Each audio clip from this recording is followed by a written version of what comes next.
Hello guys, आप सभी को मेरा नमस्कार। आपका स्वागत है आपके चैनल कल्याण स्टडी पॉइंट में। मैंने कल चैप्टर 2 राजा, किसान और नगर इसके नोट्स आदि करवा दिए थे और कुछ बच गए हैं पॉइंट, उसके नोट्स मैं आज पूरे कंप्लीट करवा दूँगी। ये ज़्यादा लंबी वीडियो नहीं होगी, छोटी सी वीडियो होगी। तो आपने अगर फर्स्ट इसका पहला पार्ट नहीं देखा तो प्लीज़ जाके वो देख लीजिए, नहीं तो फिर आपको ये भी समझ नहीं आएगा अगर आपने वो नहीं देखा तो। और चलो हम ये वीडियो शुरू करते हैं। Let's start. पीछे हमने जो पढ़ा था उसका थोड़ा बहुत मैं बताती हूँ आपको। पीछे हमने पढ़ा था गुप्त साम्राज्य के बारे में। हाँ, जेम्स प्रिंसेप के द्वारा जो 1830 में जो ब्राह्मणी और खेतरी लिपि जो थी ना, उसका अर्थ निकाला गया था 1830 में। और ये 6ठी शताब्दी ईसा पूर्व परिवर्तन का काल माना जाता है। मगध जो है हमारा, मगध के सबसे शक्तिशाली महाजनपद के बारे में पढ़ा था हमने। बौद्ध ग्रंथ के अनुसार अशोक को समृद्ध सर्वश्रेष्ठ राजा माना गया। वो बहुत अच्छे राजा थे, वो प्रसिद्ध राजा माने गए थे। अभी मैं इसके बारे में बताऊंगी तो वीडियो फिर ये भी लंबी हो जाएगी, तो वीडियो लंबी ना करते हुए मैं आपको आगे से पढ़ाने से करती हूँ। ये थोड़ा अनसेटल हो जाता है ना, तो शुरू करते हैं वीडियो को यहाँ से। गुप्त काल के अंतिम समय सिक्के में कमी आर्थिक गिरावट की ओर इशारा करती है। जो गुप्त साम्राज्य के जो सिक्के थे ना, वो बहुत सारे सिक्के थे और 6ठी शताब्दी ईसा पूर्व से ही सिक्कों की शुरुआत में उसकी प्रचलन में वृद्धि हुई थी। और गुप्त काल के अंतिम समय सिक्कों की कमी आर्थिक गिरावट का इशारा दे रही थी।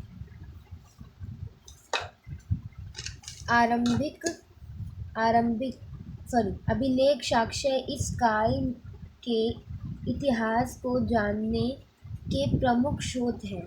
अभिलेख जो है इस काल के बारे में इतिहास के जानने के लिए प्रमुख स्रोत मिले हमें। अभिलेख शास्त्रियों ने अभिलेखों के अध्ययन से बीते काल की भाषा बीते काल की भाषा, राजा का नाम, तिथि, संदेश आदि को महत्वपूर्ण जानकारी प्राप्त हुई। ये सारी जो जानकारी होती है वो बहुत महत्वपूर्ण होती है, तभी तो हमें उस राजा का नाम पता चलेगा, वो तिथि पता चलेगी, तभी तो हम बता सकते हैं ना कि वो उस समय की बात है, हमारे आज से इतने साल पहले की बात है। वहाँ वो संदेश क्या छोड़े हैं, वो काल उस टाइम में कौन सी भाषा बोली जाती थी, हमें ये सब पता चलता है। अभिलेख साक्ष्यों की सीमाएं। जो अभिलेख लिखे हुए थे तो उसकी जो सीमाएं थी, कौन कौन सी सीमाएं थी। अक्षर बहुत पहले हम लिखते हैं ईंट पे, हम पत्थर होते थे उस पे खरुच के लिखा जाता था। तो कुछ शब्द ऐसे होते थे जो हल्के लिखे होते थे, तो लिखे होने के कारण उन्हें समझ नहीं आते थे।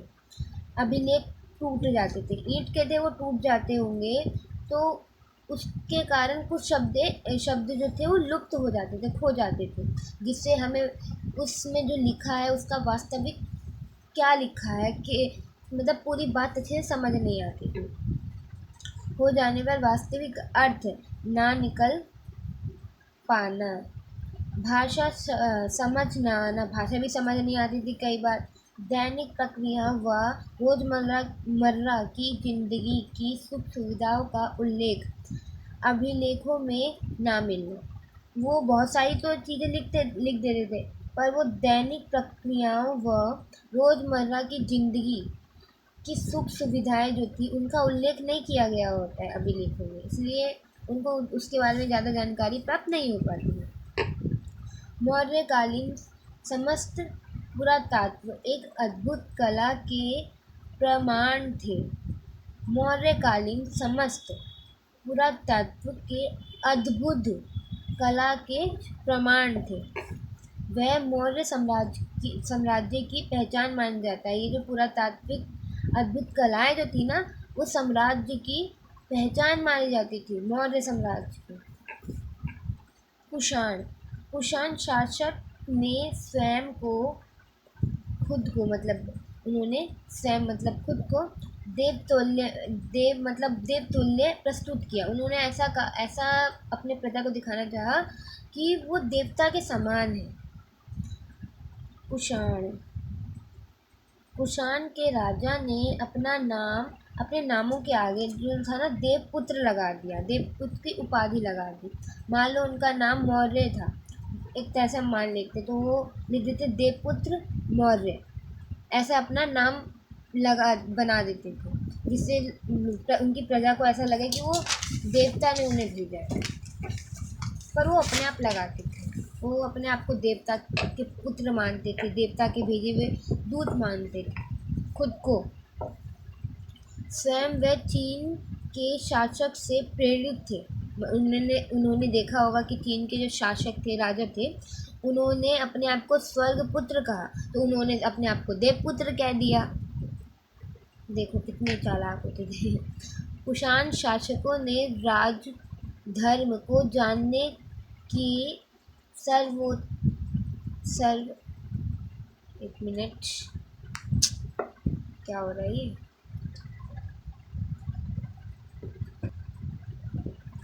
वो जो राजा थे ना, कुषाण शासन के जो राजधर्म को जानने के लिए हमें क्या करना चाहिए था? उनके सर्वोत्तम प्रमाण जो मिले थे, कहाँ से मिले थे? सिक्के और उनकी मूर्तियाँ, उससे हमें पता चलता है उनके राजधर्म के बारे में। जनपद का अर्थ एक ऐसी भूखंड है। जनपद का अर्थ एक ऐसी भूखंड है जहाँ कोई जन अपना पाँव रखता है। इसका मतलब है लोग, कुल या जनजाति के लोग जो थे अपना पाँव रखते थे अथवा बस जाते थे, उन्हें जनपद कहते थे। इस शब्द का प्रयोग प्राकृतिक व सांस्कृतिक दोनों में मिला है। जनपद का अर्थ, जनपद के बारे में इन्होंने प्राकृतिक और सांस्कृतिक दोनों में पढ़ा है। लगभग 6ठी शताब्दी ईसा पूर्व से संस्कृत में धर्मशास्त्र नामक ग्रंथ की रचना शुरू हुई। लगभग 6ठी शताब्दी ईसा पूर्व में धर्म शास्त्र नामक ग्रंथ की शुरुआत हुई थी। इसमें शासक व समाज के अन्य वर्ग के लिए नियम निर्धारित किए गए थे। वो जो ग्रंथ थे ना, उसमें इनमें शासक और समाज सब मतलब अन्य वर्गों के लिए नियम निर्धारित किया गया था। सरदार एक शक्तिशाली व्यक्ति होते थे जिनका पद वंशानुगत चलता था। एक पहले उसका पुत्र राजा है, फिर इसका पुत्र बनेगा, फिर इसका पुत्र बनेगा, मतलब वंश के अनुसार उसका बेटा फिर राजा बनेगा, फिर उसके बेटे का बेटा बनेगा, फिर उसके बेटे का बेटा बनेगा, ऐसे ही राजा बनते थे। और उसके अधीन क्षेत्र को सरदारी कहा जाता था। मतलब ये राजा है और इसका क्षेत्र इतना सारा है, तो ये जितना भी क्षेत्र है ना, इसे सरदारी कहा जाता है।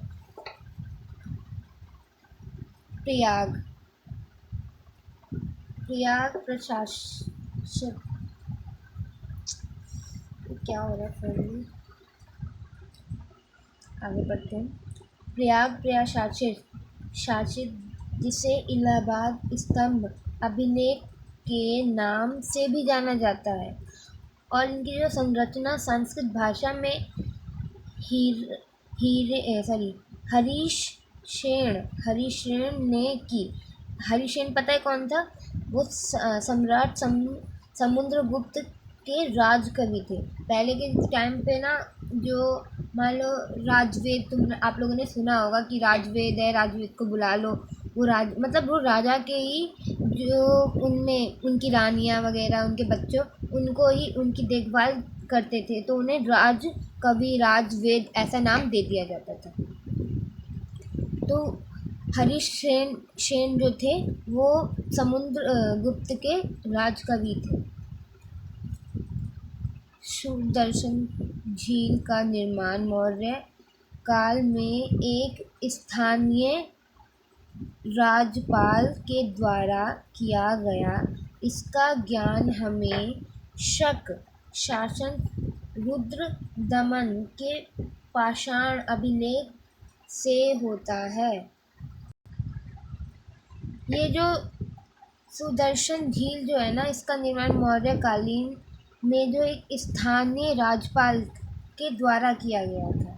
इसका ज्ञान हमें शक शासन के रुद्र दमन पाषाण अभिलेख से होता है। हमें इसकी जानकारी रुद्र दमन पाषाण के अभिलेख से हुआ है, हमें इससे इसके बारे में पता चला है। गृहपति गृहपति घर का मुखिया होता है। मान लो आपके घर में आपके पापा होंगे मुखिया, किसी घर में किसी की मम्मी होती है मुखिया, जो वो कहेंगी वही घर में आएगा। वो कह रही है कि फ्रिज आएगा तो फ्रिज आएगा, वो कहेंगी कि फ्रिज नहीं आएगा तो फ्रिज नहीं आएगा, कूलर आएगा। तो मतलब जो गृहपति होता है घर का मुखिया मान होता है, और घर में रहने वाले महिलाओं बच्चों नौकरों पर नियंत्रण करता है। मान लो इस घर का मुखिया इनके ये इनके पापा बच्चों के पापा हैं, कोई मर्द है, कहीं पे महिला होती है, तो महिला होती है वो फिर इन सब पे शासन करती है। कोई कहीं मर्द होता है तो वो अपनी बीवी अपने बच्चों पे शासन करता है, उन पर नियंत्रण करता है। शासन मीन्स ये नहीं कि हाँ तू ऐसा कर वैसा कर, नियंत्रण करता है कि हाँ तू ऐसा मत कर, ऐसा सही करना है, उस पर नियंत्रण रखना कि वो कुछ गलत कदम ना उठाए, नियंत्रण करता था। पाली भाषा में इस शब्द का प्रयोग छोटे किसान और जमींदार के लिए किया गया है। पाली भाषा में किया गया है किसके लिए? छोटे किसान और जमींदारों के लिए। लास्ट है, अब ये खत्म है चैप्टर हमारा। मुद्र शास्त्र सिक्कों का अध्ययन है। इसके साथ ही उन पर जाने वाले चित्र लिपि आदि तथा उनकी धातुओं का विश्लेषण भी इसके अंतर्गत में आता है। तो आज ही हमारा चैप्टर कंप्लीट हुआ। इस वीडियो में मेरी काफ़ी ज़्यादा मिस्टेक हुई है, तो उसके लिए सॉरी। ये मेरी मतलब कैमरा जो है ना ऊपर नीचे देखना पड़ता है, इसलिए उसमें इशू हो जाता है, तो उसके लिए मैं आप सभी से माफ़ी चाहती हूँ। आप लोग को मेरी वीडियो आज की वीडियो अच्छी लगी तो प्लीज़ सब्सक्राइब माय चैनल। अगर आप नए आए हो तो भी सब्सक्राइब करो। मैं आपको आपका 12th का जो भी एक कोर्स है जल्दी कंप्लीट करवा दूँगी, और आप लोग को पता ही होगा कि आपके एग्ज़ाम फर्स्ट टर्म के आने वाले हैं, तो मैं जल्दी आपके कोर्स ये कंप्लीट करवा दूँगी। और उसके बाद मैं 2 नंबर 3 नंबर 2 नंबर और 6 नंबर वाले क्वेश्चन अपलोड कर दूँगी, और साथ ही में MCQ के भी क्वेश्चन आंसर मेरे पास हैं रखे हुए, तो उसके भी वीडियो बना के मैं आपको प्रोवाइड करवा दूँगी। तो please subscribe my channel, like comment share. Thank you so much watching my video.